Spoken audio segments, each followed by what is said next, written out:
Okay, you've seen the ads. Be your own boss, escape the rat race, own a franchise, and live the dream. Sounds great, doesn't it? But here's the thing. Too many people jump into franchising like it's a game of Monopoly without really realizing that the bank could be rigged, the rules confusing, and if you're not careful, you'll be mortgaging your future before you even get to pass go.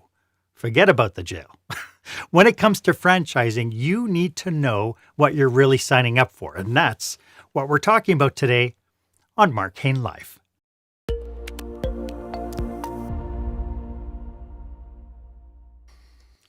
Welcome to this episode. This is where small business owners and entrepreneurs develop new skills to help them create the jaw-dropping, show-stopping experience that their customers and their employees deserve.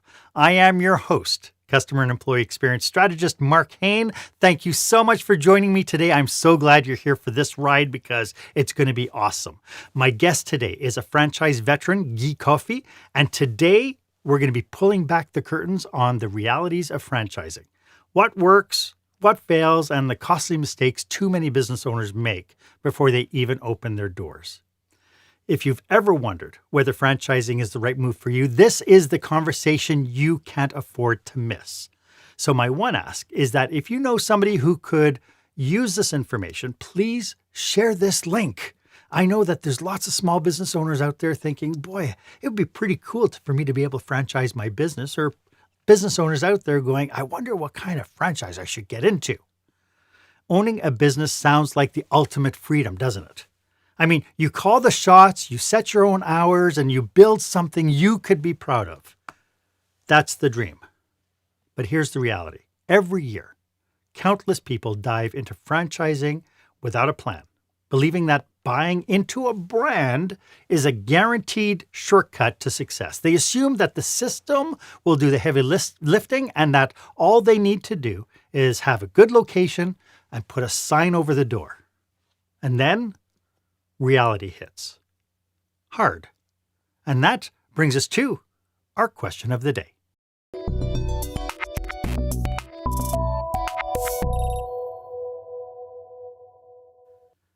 So have you been to the franchise shows, checked out a few brands and thought, oh, this is the road to Easy Street? Or you already have a business and you're thinking, wow, if I could license my systems, I could make a mint. I'd love for you to be part of this conversation. Go ahead, share this link to this episode on your favorite social media platform, hashtag it Experience Leadership, and let me know what your thoughts are when it comes around to your thoughts about franchising. You know, when it comes to franchising, some people learn the hard way by jumping in blind and hoping for the best. Guy Coffey is not one of those people. He's spent nearly 2 decades mastering both sides of the franchise world, first as a multi-unit franchisee with Anytime Fitness back when the brand had fewer than 100 locations. Now it's the largest fitness chain in the world. And then as the co-founder of Frenchies Modern Nail Care, which he built and scaled before successfully selling it to private equity this past year. Today, Guy is an advisor to emerging franchisors and franchisee entrepreneurs, helping business owners avoid costly mistakes, build systems that actually work, and create businesses that don't just survive but thrive. He is also the host of Conversations with Coffey, where he shares his candid insights on what it really takes to succeed in franchising. So if you're thinking about buying a franchise, starting one, or just figuring out how to make yours work better, you'll want to lean into this episode because Guy is here.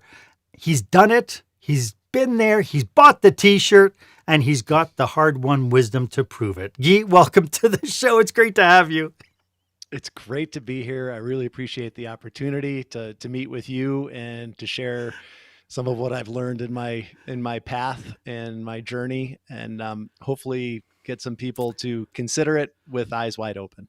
I love that. And that's, the purpose of this podcast, right? Is to get people to expose things and have the right questions to ask. Franchising is often sold almost like a business in a box. But in reality, how many people actually know what they're getting into when they actually sign franchise agreements?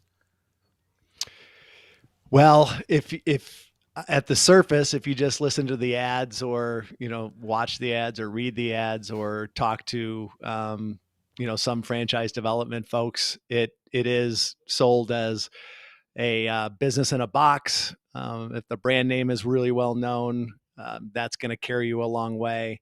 If it's not, their systems will carry you a long way, things like that. And it's really, one of those things where it's caveat emptor, like buyer beware. Not in a negative way. I just want to say that it's just a reasonable amount of due diligence is necessary for any investment. And you don't just take the person that's trying to sell you the investment at their word. I don't want to cast dispersions on anybody in the industry because there's a lot of great people that are selling franchises. But you have to make sure that you're going in with eyes wide open and the advantages, the disadvantages, and have a realistic expectation of what this business is going to take from you in the beginning. And then is there an opportunity for you to kind of not ease out of the business, but ease out of day-to-day operations at some point?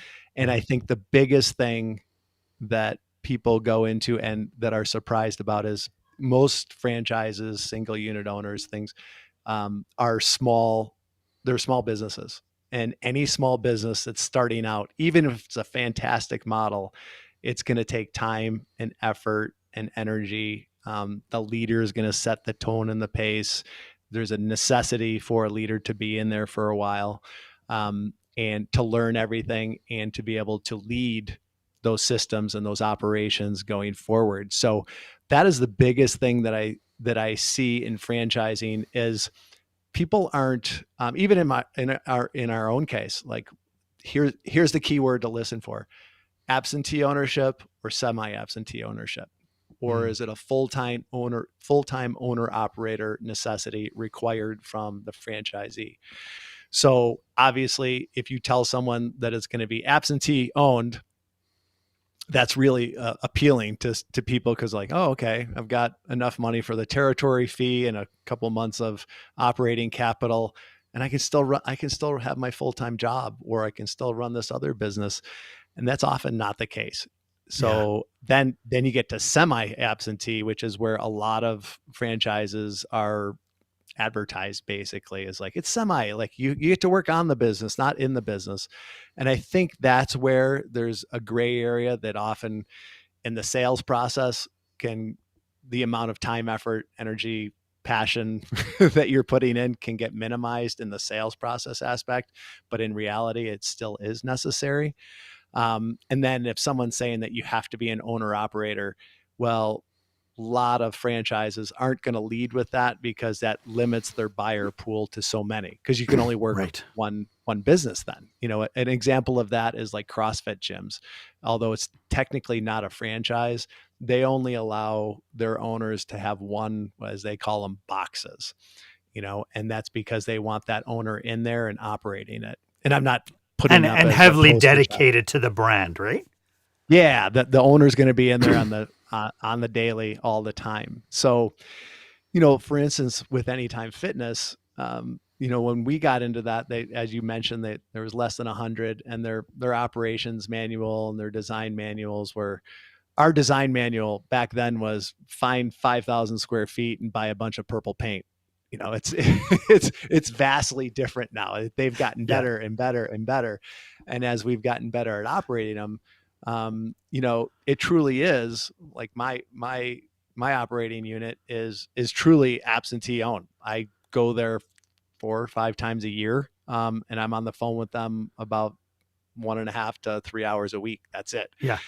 That is after 15 years of that one being in operation. But this is the same thing for any small business. Any small business starts off, and your investment in time at the very upfront is where it's necessary. And then successful businesses make sure that their business can operate without them, with systems in place to be able. And so franchising really doesn't make that any different. That's true. With a caveat is if it's a good franchise system, what I always say, I'm a huge proponent of it. I'm very, even though I've benefited greatly from the model. I've Mhm. also had negative experiences, Sure. most recently with a different system, very negative experience. But the model is still great, because what I always think is I want more people to be entrepreneurs, because I have lived it, and I think the people around me that I see, they live a better lifestyle. And I'm not just talking about more money. I'm talking about more flexibility, more presence, more Right. engagement. Their kids see them working. Their kids are learning about the realities of business and life by watching mom and dad around the kitchen table, or being in the car with them, or things like that. So I love entrepreneurship. I think it's a great way to go for a lot of people, but there are a lot more people that could run a really good model than there are people who can create all the systems and the model and the tech stack and everything like that. And so that's my main reason for really pushing on franchises, because like my wife and I, Stephanie is my co-founder, my wife of 31 years. We're pretty good at executing, following directions, and leading people and managing. We're not super creative. Like we couldn't do things from absolute scratch. Even when Frenchies came along, like we stole from the best, in not in a legal way, but we used all the systems that we learned Yeah. in Anytime Fitness and Waxing the City and other organizations that we've been involved with, and we put them in, we replicated them, and that's it. So that's why I think there's so much crossover between franchising and small business, which is fantastic. But there are advantages in franchising, and you'll hear people that are proponents of franchising, they'll talk about the lower risk rate of, less franchise Because businesses of fail. proven systems, right? Yeah, yeah, you Yeah. have the recipe, and if it's working in multiple places, you can probably also use that same recipe where you live, Yeah. right?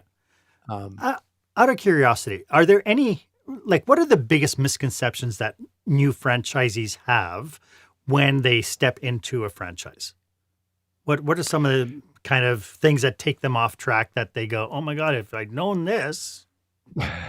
yeah, That's a it's little question, by the way. That's just a little question. oh, okay, yeah.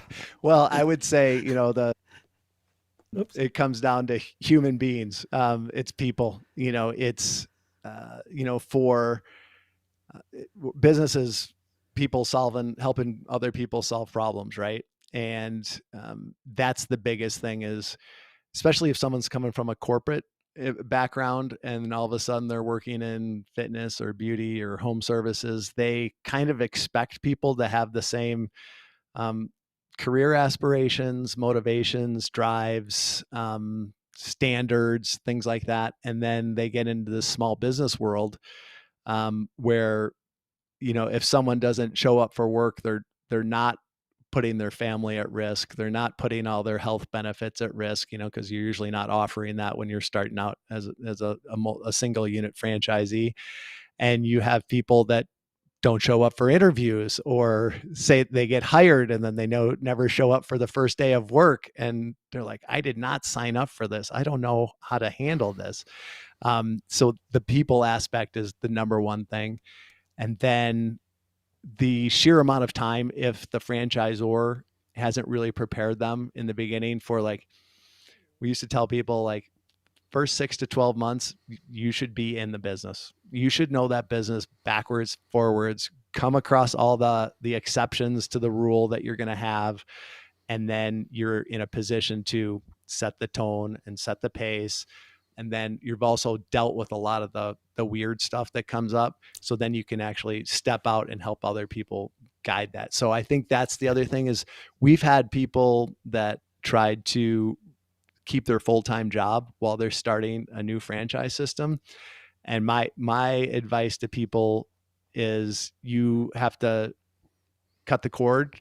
And if you're going to invest $50,000 in a territory fee and whatever for build out, or if it's a home services, for the vehicles and the systems, like, give that business everything it needs, at least for the first 6 to 12 months. And then you can figure out how to, hire replace yourself in some aspects of the business, first with the admin and then maybe with the marketing and then maybe with operations. But the last thing would be to replace yourself with is the sales for sure. Mm-hmm. Yep. So that's the biggest thing, is the amount of time that's involved, but it's highly leveraged time. Like when we opened our Steamboat location, we thought it was a great idea. And then Chuck Runyon, who was the founder of Anytime Fitness, we were talking to him and he's like, yeah, I'm not so sure about Steamboat. And then my business mentor actually lived in Steamboat, which is it's a town about 3.5 hours away from our house.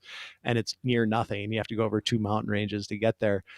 And they were like, yeah, I don't know, there's so much competition there. It's a very active community and they have this great center there that people get lifetime memberships to. So we got so scared that we moved there. We leased a house for a year and moved there just so that we knew if it didn't go well, it wasn't because you weren't there. Yeah. So I mean, that's what it took. And that was in 2010, and now it's, I think, the number 11 Anytime Fitness in the US. Wow. So it's paid off. But it's the early stuff that people got to get it. It's like, you don't go into it to buy a job. I totally get that. You do it for the freedom and, the time flexibility and things like that. But in the beginning, it's nose to the grindstone for a while, and then you can step back and then hit every hockey game or baseball game or play or whatever your kids are doing. It's interesting because, again, this is the same model that even small businesses have to do. Right? You start your business, you're grinding it out until you get to a point where you got systems and methods in place. You have a hiring process that's working really well. You start hiring marketing people and HR people, and then you start hiring for your replacement. And what I find in small businesses, a lot of people don't do that last step. They stay on as the operator. And then when they want to pull out of the business, they're completely shocked that their business really isn't worth a lot because it relies on them being there. And so even in the franchise space, the message I'm getting from you right now is, even in the franchise space, you want to make yourself obsolete as you move yourself forward so that you can pursue other things. To your point, as a multi-unit franchisee, you can't be in every store 6 hours, 12 hours a day, all at the same time. You need to have systems in place to be able to let the store run on its own. Absolutely. Yeah. And there's a process for that. One of the great things about being a franchise system is the openness and the sharing of best practices, because somebody that's running an Anytime Fitness in Edmonton isn't really worried about me having the great practice that he has or she has for marketing or hiring or recruiting or anything like that. So you have that benefit of being in the system where you can call one of the strongest operators and say, that seems to have this great lifestyle, and be like, how exactly are you doing that? Yeah. I'm sitting here. And that to me is really kind of the magic behind franchises, is that when you step into it, you're stepping into a community of people who are like-minded, people who are so driven by the same things you are. And there's shared knowledge wealth that people are willing to share because you're not actually competitors. Yeah. I mean, I was amazed when I first got into it, that the openness of it all. And then that was in 2006, and it's grown year in and year out of the amount of information that people will share with you if you're willing to have conversations. And one of the things that if you see any of my content or anything like that, I'm kind of always hammering on keeping loose ties open with people.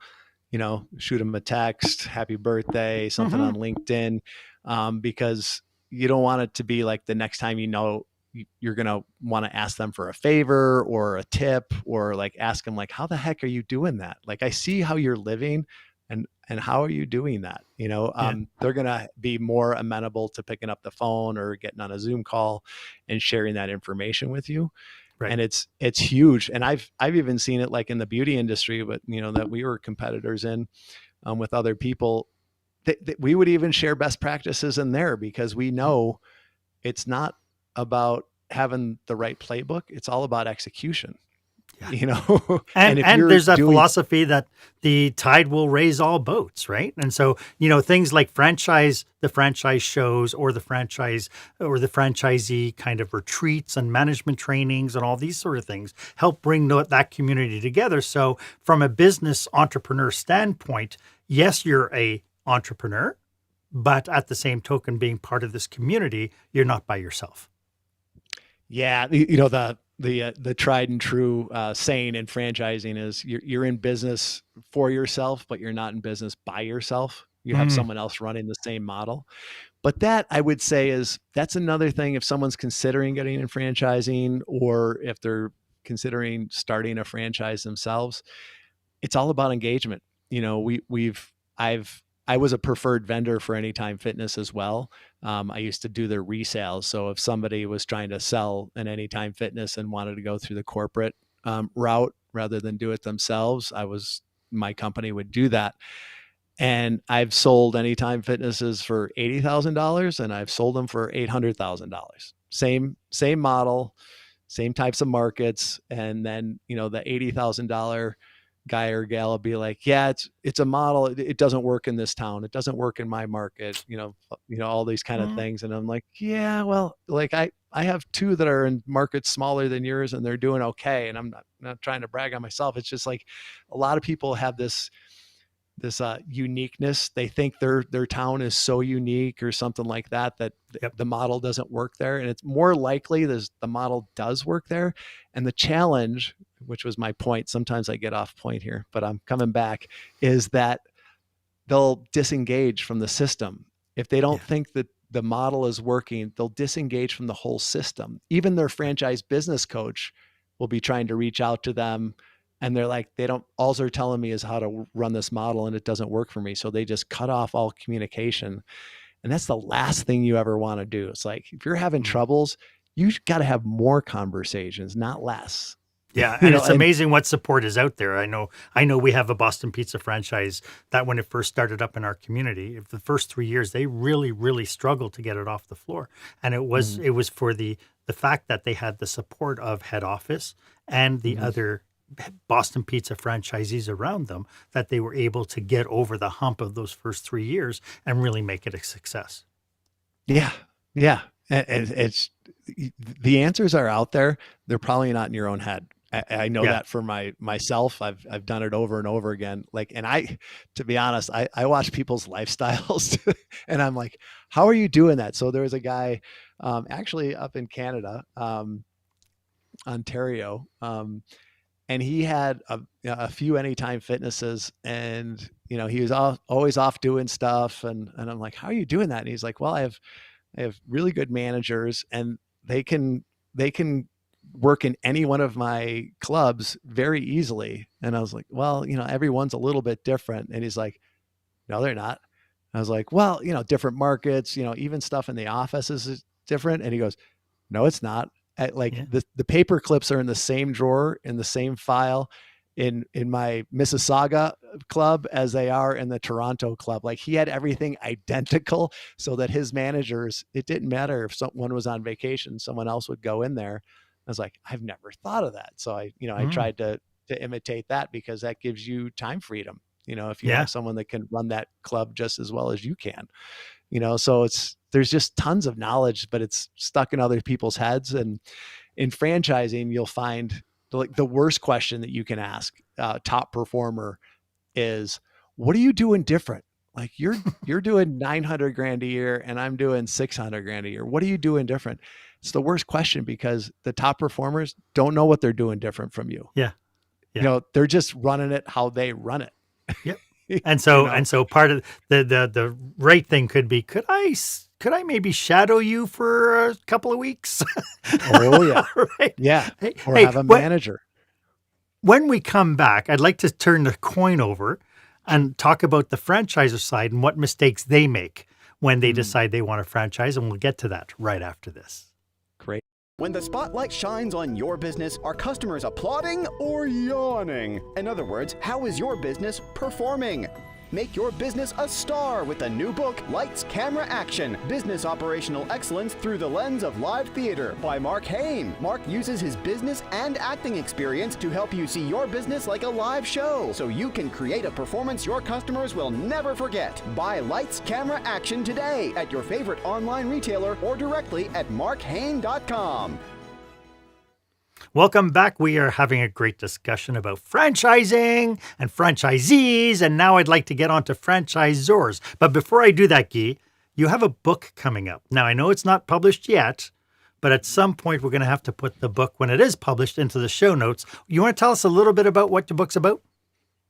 Yeah, it is the journey of my wife and I working together for 17 years in the franchising space, both as franchisees of an emerging brand that, had very few when we started, and now it's a juggernaut, in 35 countries, actually has operations on all 7 continents, including Antarctica, because it has a gym on a ship that circles Antarctica.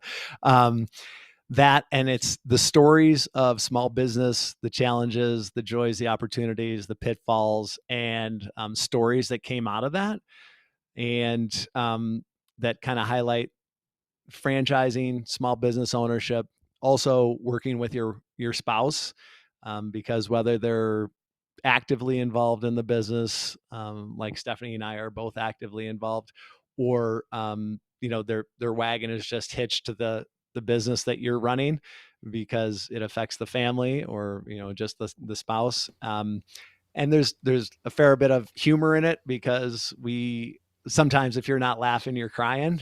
And so we're like, okay, how do we handle COVID? How do we handle we're just supposed to open this this club in a small town, and you hired your great manager, and then you find out that you can't open for 3 months because the city council doesn't meet again for 2 months, and they have to do a zoning variance because you're classified in the same classification as traveling circuses somehow because you own a fitness center. like things that you just cannot predict, and you gotta figure out ways around it. And so those always make for funny stories. Really so good stories. Yeah. So what we tell our sons and ourselves sometimes is, when something goes wrong, that's where the interesting part of the story starts sometimes. Yeah. So on the franchisor side, are you seeing mistakes that entrepreneurs make when they decide that they want to turn their business into a franchise? I know that becomes, especially, my background being in food service, that's like the holy grail. It's like, if I could turn this into a franchise, oh my goodness, life would be great. Right.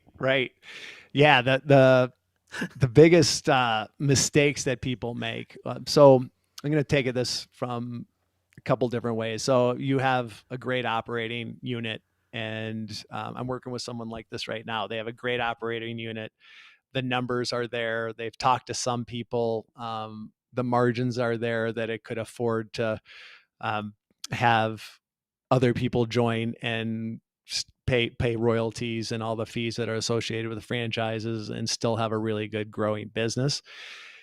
The danger, the mistake people make is jumping in too soon and not understanding the full franchise business, because all of a sudden you're not in the gym business or the pizza business or the home repair business. You have a new business called a franchise. You're a franchisor, and that is a complete and total different business than what you're in. That being said, there's tons of support out there for these kind of things, and there's tons of resources available too. And what I like to see when someone's talking to me about possibly franchising their business is that they've done a bit of homework, and there's some free resources out there, or close to free, that you can go up that learning curve really, really quickly with just some time and effort.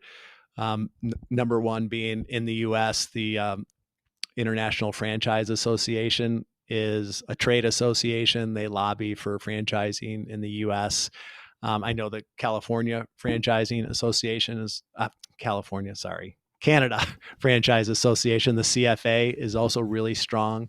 Yep. There is a ton of resources on those sites that you can get up the learning curve quickly. It's not just, hey, this business is working in my town, because it could be based on you're an amazing operator. But if you're going to be, doing a proof of concept or something like that, you want to make sure that it's not just based on your expertise or your personality or your connections and things like that, and talk to some professionals, but also hit those free resources or very, very close to free resources. There's some excellent books out there as well, that can get you up that path really soon. And then once you are starting to sell, say you've got your franchise disclosure document done, you've got your franchise agreement, you've got all these things going. Then the challenge is it's it's like this, like you want to make sure, number one is, when we were growing ours, we wanted to make sure that we always had enough support for our franchisees, because we know, especially in a brick and mortar where you're building out a retail space or a building or something like that. Usually, unless you're dealing with a big multi-unit operator that's got other things going, if you're dealing with somebody that's on their first unit, they're just leaving corporate America, it's their financial health on the line, because they've signed usually a 10-year agreement for the franchise agreement, which, there are teeth in that agreement that you're expected to build out and operate that business for 10 years. And you've usually signed a 10-year lease, and then you've spent X amount of dollars on building out. So we always looked at it as like, the health of this person's, their financial health is based on the health of this unit operating really well. So it's a big deal. And then what happens with a lot of emerging franchisors is you get into this cycle of you're selling more and more territories, and there's tons of opportunities to invest in people that will help you do that. It's a big chunk of money when that comes in, and you're usually paying that out if you're using people to help you sell those things. And you have to have enough money in order to support the franchisees. And I always heard that, and, I got it theoretically, but I was like, well, what's it going to take to support them? And the number one thing is really, really good people to help guide them and keep them engaged and in a learning environment and a growing environment. And in any small business, there's going to be challenges that come up in the first 3 months, 6 months. And you have to be able to walk those people off the ledge sometimes, keep them engaged, keeping them having faith in the process. And you have to have really quality people that know your model, know small business, and actually can communicate really well. And I'm super excited that just recently there's more and more resources to get those franchise business coaches or franchise consultants or whatever, the term is for each system.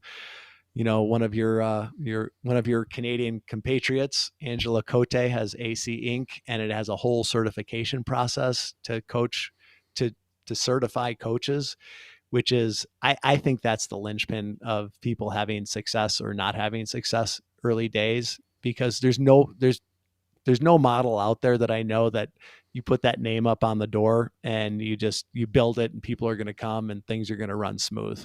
Well, it's McDonald's. But again, the proviso though is it runs smooth is the disclaimer. Like people will come in the doors because it's a McDonald's, or because it's in Canada Tim Hortons, because people know the brand. But then very quickly that brand gets polluted if it's not run properly. So is it fair to say that I have a theory about entrepreneurship and about even when we promote people, that people tend to be incidental leaders in that they didn't train to become leaders. They didn't train on and get trained on management styles and leadership concepts and, HR skills and that sort of thing. So would it be fair to say that a franchisee has some semblance of ownership in getting their franchisees up to speed and becoming really good leaders? Absolutely. And that's another area of I see it as being increasingly improved in franchising with more. There's two trends that I see that are going on right now that I absolutely love. Number one is more structure and training for the franchise business coaches, as I just mentioned. And Mhm. the other one is training people how to be frontline managers, Hmm. how to manage the frontline people, because those are the people that your clients are getting their whole impression from. And there's a couple great resources out there right now for that as well. Monica Rothgary has a great book called Lessons from the Drive-Thru. And it's a fantastic book. She started out as the manager of a Taco Bell in a suburb of Chicago. 30 years later, she was the COO of Yum Brands, which I think owns Kentucky Fried. Like they own Yep. so many things, So many. Yep. Taco Bell and Kentucky Fried Chicken and all that. And she has this great book where she's talking about the frontline leadership and how you have to manage and lead frontline folks differently. It's, you can read a Harvard Business Review case on how to, manage C-suite executives or mid-level managers. It's totally different than the 17-year-old who wants to go to prom on Friday instead of showing up for their job.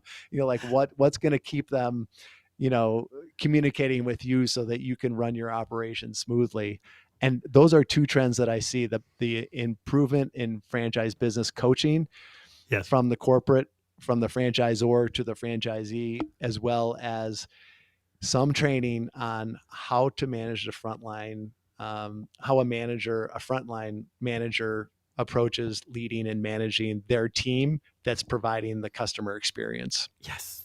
Yes. Yeah. You're speaking my language. Yes, exactly. And then, like people, you're providing people, and then, like when we started out with the first thing that we did for Frenchies was have a client experience cycle. And we hired, I didn't know about you then, Mark, but we hired a guy named John DeJulius who has a customer Oh, experience. John. Yes. Yes. Yeah. Yeah. Very good. Yeah. Yeah. Fantastic guy. Right. Yeah. And that's what we managed to all the time. We had a 6-stage client experience cycle. And we had, this is a defect, this is a standard, this is above and beyond. So like when we were talking to somebody that was a 18-year-old nail technician, we weren't attacking her. Of course we wouldn't attack anybody, but sometimes if someone's younger, they can take constructive criticism as an attack. And so it wasn't be like, hey, you did this wrong. Like, you're dumb or something like that. Yeah. I was like, hey, this was a defect. Like, where did it go wrong in this part of the cycle, do you think? And they would get it, and then they would help train the other people on the same client experience cycle. And we hammered that home. We have daily stand-ups, a huddle every morning for 5-10 minutes. God, you're speaking my language, Guy. Stop it. It's works, like you're just sucking things out of my brain. Those kind of simple everyday practices, consistent, they amazing what they do, right? Work. Yeah. Go on. Sorry, go ahead.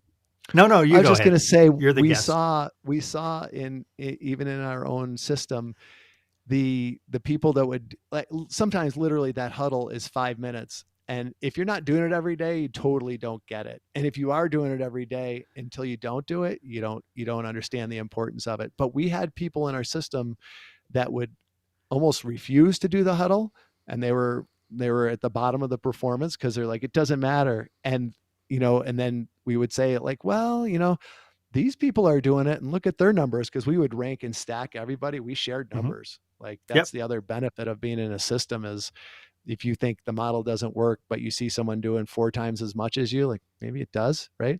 But we would say like, like the top 5 people in the system, their team meets every day. And then if they were in a disengaged state, they would be like, yeah, but they're in California, or they're in a fancy area of Dallas. Like I'm in Ohio. It's like, they're all people. We're not that all different. people. Yeah. Yeah. So, so those daily practices. And when Stephanie and I were looking at nails, we got into it because Stephanie was the president of Waxing the City for a while. And we just saw these industry numbers of waxing and nails is always lumped together, and nails is actually way bigger in terms of dollar amounts than waxing. And there was no number one brand in the US or anywhere really. And we're like, hey, if we can just put in, like, make it a good place for people to work, and provide a good client experience, we're gonna do well, even if we're not lowest priced or anything like that. And the model proved itself, and it keeps on going on, and we're looking forward, even though we're not directly involved anymore. We still want to see Frenchies growing coast to coast, because it's great for the people that work in the industry and it's great for the clients. So, we just believe in it. So it makes it easy to root for it. I'd like to talk about when it goes horribly, horribly wrong, franchising and franchisees. And you mentioned some of it. And when we come back, I'd like to dig a little bit deeper into some of the things that go horribly wrong. Absolutely. Eyes wide open. When you're delivering an important speech to a huge audience, it's easy to lose your place or go way over time. Give yourself an advantage with the Pro Speaker Presentation Speech Timer app. No more checking your watch or calling for time. The Pro Speaker Presentation Speech Timer app keeps you on track with easy-to-see timers, even changing color for visual prompts during your speech. And you can set audio cues to practice, or set it to vibrate so you don't even have to look. Be the pro you know you are. Download the app at speakerpresentationtimer.com. Welcome back. As you can tell, Guy and I are passionate about helping entrepreneurs and business managers just like you. So if you belong to an industry association or an organization that is planning a conference, a leadership retreat, or if you feel that we could be of service, feel free to drop us a line or do a connection request. Our details are in the show notes. Please don't be afraid to reach out. That's what we're here for. Guy, if someone is considering buying into a franchise, what would you say are the top 3 things that they should be doing before signing anything? Number one is looking really carefully at their franchise disclosure document. If you contact any franchise system, they are going to send you that because there's a notice provision. So they have to send you that. They want to send you that as quickly as possible. And then knowing the items to really dig deep on is really important. I can point people to a resource on my website for that, just tips on how to go through an FDD. That's number one. Number two is talk to other people that are in the system. It's called validation. Visit if they have some units in your area, definitely visit as a client and then try to reach out to the owner. All the phone numbers for current and past franchisees are in the FDD. So that's the second thing. And then depending on the size of the system, early days, if you're going to be a pioneer in an emerging brand, get to know the founders as much as you can and make sure that you like them, to be honest. I mean, some of this is gut stuff, it's not, picking their brain out of every piece of information or anything like that. Is like, do you like them? You're going to be spending at least 10 years working with them or working with the decisions that they're making and implementing in the system. So, and I really encourage people, this would be number one, is if you're interested in one, go down the path with 3. Like, you never want to just be looking at things one-on-one. You want to have comparison points. And you can do it fairly time efficiently. And this is a long-term agreement. It's going to affect the future, your financial future. I always say it's going to affect your kids.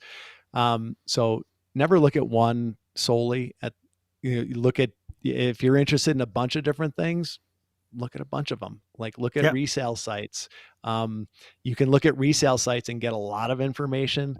Resale sites like bizbuysell.com or in our case, franchiseflippers.com is a great site. You can get a lot of information from someone that's trying to sell their business or their broker.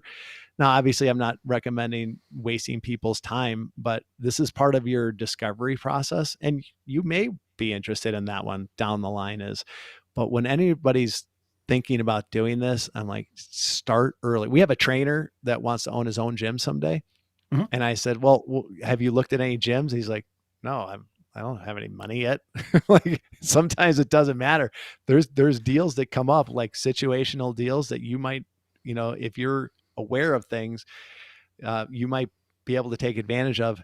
But even in the worst case scenarios, like if you're looking at something in 5 years when you do have the money, you're going to be like, yeah, I've already looked at 20 of these deals. This one is great, or this one is terrible based on what Right. I've learned, I, so I, the industry seems to be, especially when I go like to a franchise show, it seems to be like heavy-handed in sales and really trying to push people to make that decision and so on. And they get people really super enamored. Like I had a friend of mine who was looking at a pizza franchise, and so he actually went down to Florida to talk, and they wined and dined him, and it was a great experience, and they visited stores which were beautiful, and then he came back, and when I started working with him, I started going through some of the numbers with him, and the reality is in hospitality, your margins are pretty darn tight, and so but it wasn't something that they themselves tipped their hand on, aside from kind of wooing the next franchisee. So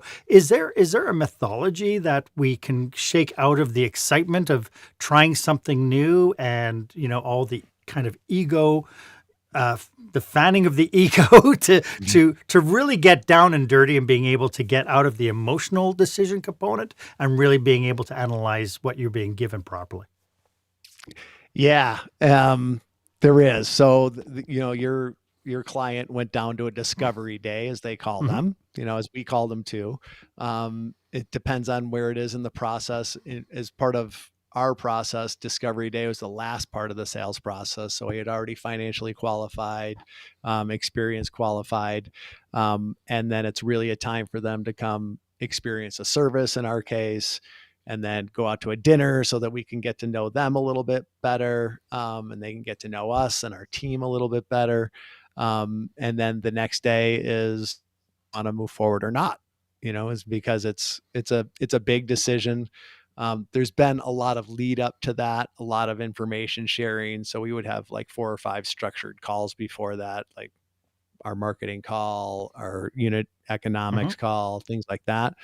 And it's a big sale. And especially if there's brokers involved, franchise brokers or franchise sales organization, they are professional sellers, and what's the saying? Time kills all deals. Like, like if someone's interested, you want to close them as quickly as possible if you think they're the right person for it. Right.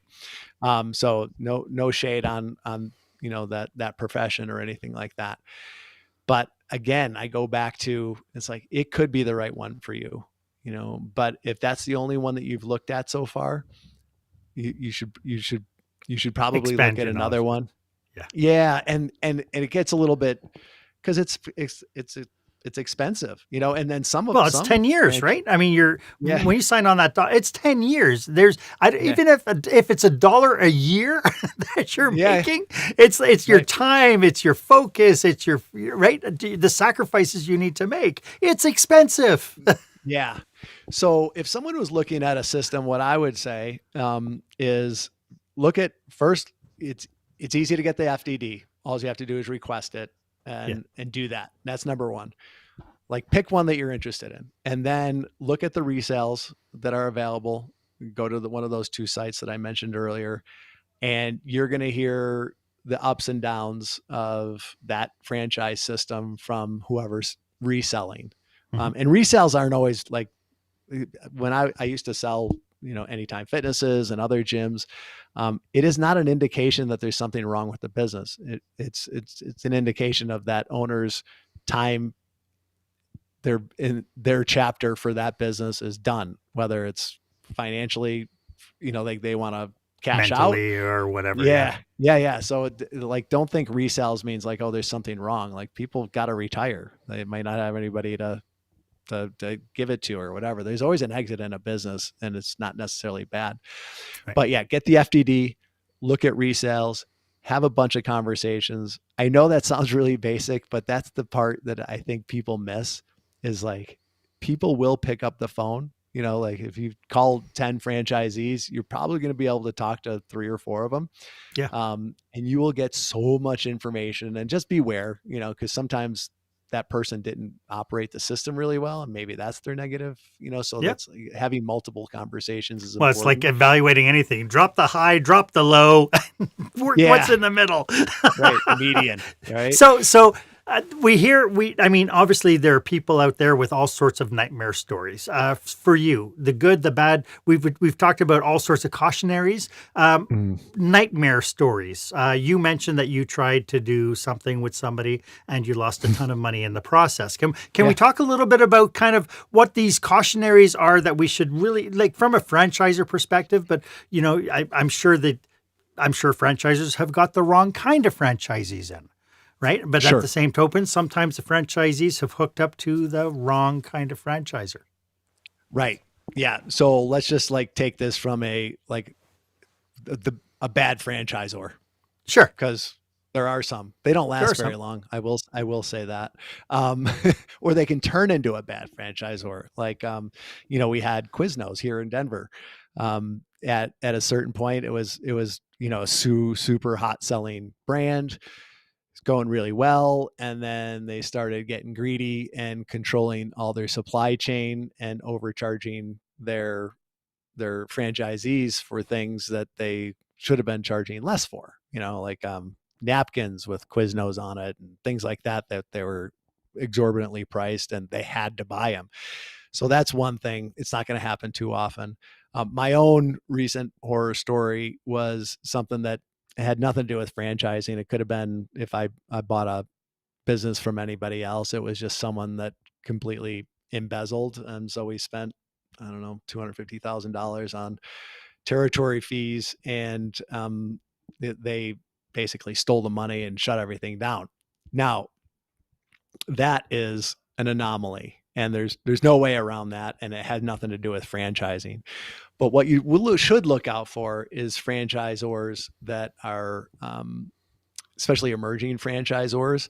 I love emerging franchisors. We were one. You know, I want more people to get into franchising because it is a great model, both on the franchisor and franchisee side.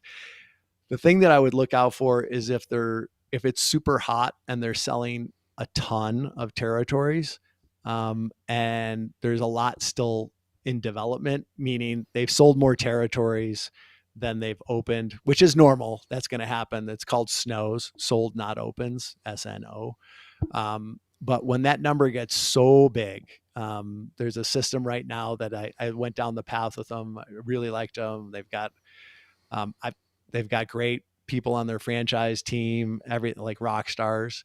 But I didn't go with it just because they've sold so many territories and they don't know what they don't know until they get to this point. And if there is any problem, it's going to be a massive problem at the same time. So I'm a little leery about systems that are growing too fast in terms of territory sales, because you know, the development of the actual units, people opening, whether it's brick and mortar or people, you know, opening another territory with new vehicles for home services, it's a little lumpy, you know, and you always want to have that franchisor being ahead of the curve on what kind of support that they're going to have to provide to their franchisees. Now that could be, you know, certified, well coached franchise business coaches. But in some businesses, if it's really contingent upon a certain technology or a certain type of vehicle or something like that, it's also supply chain on every little part that goes into that thing that's part of the revenue producing vehicle or piece of machinery or something like that. So, you know, and that could be in any business, but when they're growing super fast, we're herd animals. So like if something's growing super fast, number one is they're going to be touting it, which is fine. It's part of the sales thing. Like, hey, get this, like, you know, you better buy this territory in Littleton soon because they're going out, like, look how much we're selling right now. And it can rush people into doing this. And that's you know, it's not, if anybody's doing that, like, watch out for them. They're a salesperson and that's their job. Right. but I worry about systems that are growing too fast. I really like, slow, gradual growth, organic growth, that they're able to build up. It's a little bit more predictable, and then look for. I'm working with a group right now, another Canadian group, and they're young, they're small right now, but like when I talk to them about different things, they're like, "Oh yeah, we've already talked to them, and this is what we're doing." Like they're ahead of, they're acting like a big group, Right. Right. and they're like they have their own EOS implementer already. Like some people would say that's like putting the cart before the horse. Right. I'm kind of like, that shows a lot of foresight, And and preparation. I Yeah. Because scaling yeah, is tough. People think it scaling is. is like, oh, we'll just double what we do. It's not that Yeah, simple. Sometimes to double no, what you do, you need to do 5 times of something in order to make it happen, right? yeah, absolutely. Yeah. So yeah, I like that. And yeah, I would say that's the biggest thing is if Yeah. someone's selling too much too soon, Yeah. and they get super hot. And we've seen that, with certain industries before. Remember frozen yogurt, like how big Yeah. that was? And Yeah. I mean, out um, here we had up in Canada, we had Felix and Norton, which was like these gourmet cookie things, kind of like Cookies mm, by George, but just a little different. But then they yep, started they saturated the market with one item, which was cookies, right? right, And after a while, it's like, okay, well, we'll try to sell coffee, and it never took. And right. so the Yeah, franchise, after 5, 6 years of just really hitting really amazing highs, just started coming crashing down because people got sick of the product. right.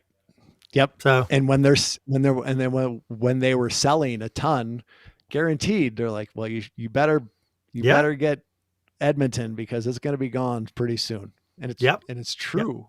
yep. But Well, we yeah. just got our first Krispy Kreme up here Oh, in congratulations. Edmonton, and so now, but now it's like here's one, and watch in a matter of months, I'm sure we're gonna have announcements for 5 more. Same thing with Right. Chick-fil-A, just opened up in Edmonton, and so Oh, we had really? one open. Right now, there's another one slated to be open, and I know it's gonna go crazy.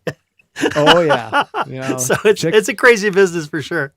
Yep, absolutely. One of our clients at Frenchies, our local one here, is she owns 2 Chick-fil-A's, and that's a fantastic system. It's a great example. It's a fantastic system. Yeah. Obviously it works. Mhm. I don't know how much my kids spend there every week, but it's a lot. I do know that.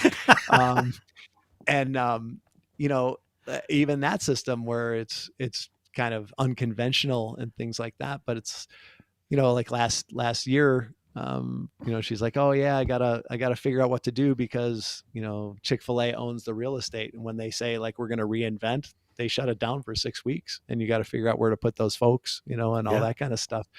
So, and, and there is a whole cycle just for everybody that's listening, that's going to be a franchisor or franchisee.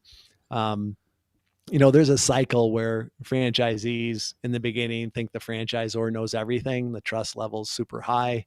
Yeah. And then they start running into some challenges that weren't in the FDD, like the kid that wanted to go to prom instead of showing up, like things that are totally out of the franchisor's control.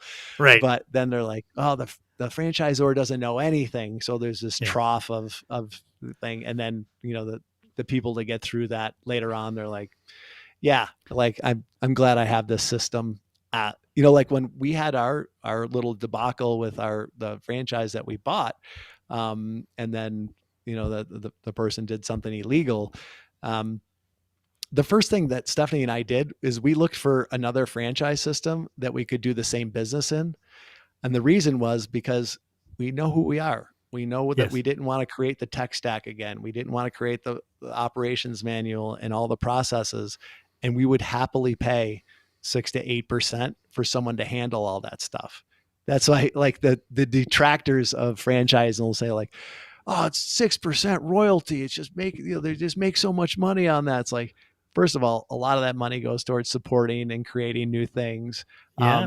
And the other thing is there is an advantage in numbers, and we can do it for a lot less as a system than people Right. can do it mom and pop individually. And we Yep. found that over and over again. During COVID, we created our own product line for our franchisees that actually lowered their product cost and got our Frenchies name and, by kitchen sinks with our liquid soap, and in the bathrooms with our body butters and things like that.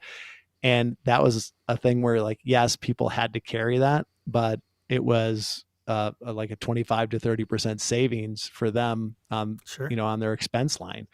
Yeah. That's the kind of, the first person I ever heard say this, I'm sure it wasn't, his original thought, but like Chuck Runyon, who was the founder of Anytime Fitness. And he always used to say, like, I wear 3 hats. Like, when I wake up every morning, I have a franchisor hat on, like what's good for the franchisor.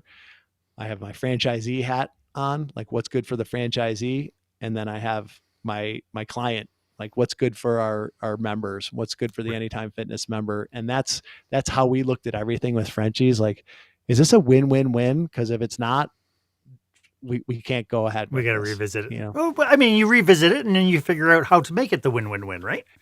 So Totally. because part of your strategic planning. So yeah. And you learn, like, one of the things that we learned, like we learned a lot growing up in the Anytime Fitness system. At one point, Chuck and Dave were the founders, and they decided that they were going to mandate that we all had to buy this Anytime Fitness, like power bars and, health food and things like that. Sure. And it was a debacle. Like, we had a closet full of bars that tasted bad and their supply chain wasn't worked out. And you know what? Chuck and Dave, the next conference, they had 2,000 people there. They might've been worried about duck and eggs and tomatoes, on stage, but they're like, hey, guess what? We're growing. We want to stay relevant. If we're going to stay relevant, we can't keep on doing what we've been doing. We tried Anytime Health and it didn't work. Sorry. Like, we're going to try things out that, like, just kill it, that we're going to make up that money. And we're going to try some things as we're growing that don't work, because we're going down a brand new path. But I guess that would be a really big cautionary, is if you had a system, if you had a franchising system that never changed anything, that to me would be a red flag. Curves. At one point in time, Curves, the women's workout facility, was the biggest franchise on planet Earth. They had like 10,000, 12,000 units, which was the biggest at that point in time. Mm-hmm. They never changed one thing. There's still fitness models out there that focus almost exclusively on women, like the bar method, things like that. But they didn't change a piece of equipment, the curriculum, the onboarding, the membership, and it became obsolete because people just got sick of it. Like, that would be another thing. That's a really good point, Mark. If you're looking at a system that is established, like, what have they done differently, recently? In the last 10 years. Yeah. Or just in the last 10 years. How have they evolved? Yeah. Yeah, that's a really good point. I didn't think of that earlier. Yeah. This has been such an amazing conversation, Guy. As I mentioned before we even went live, I've been trying to do a franchise show for ages, and this one has delivered above and beyond. And I know that we could probably turn this into a whole masterclass about franchising, but we only have this limited time. Maybe we'll have you back. But maybe we'll have you back when you launch your book. How's that sound? I would love that. Thank you so much. Yes. As we wrap up, do you have any last thoughts about what we've been talking about today? Well, yeah.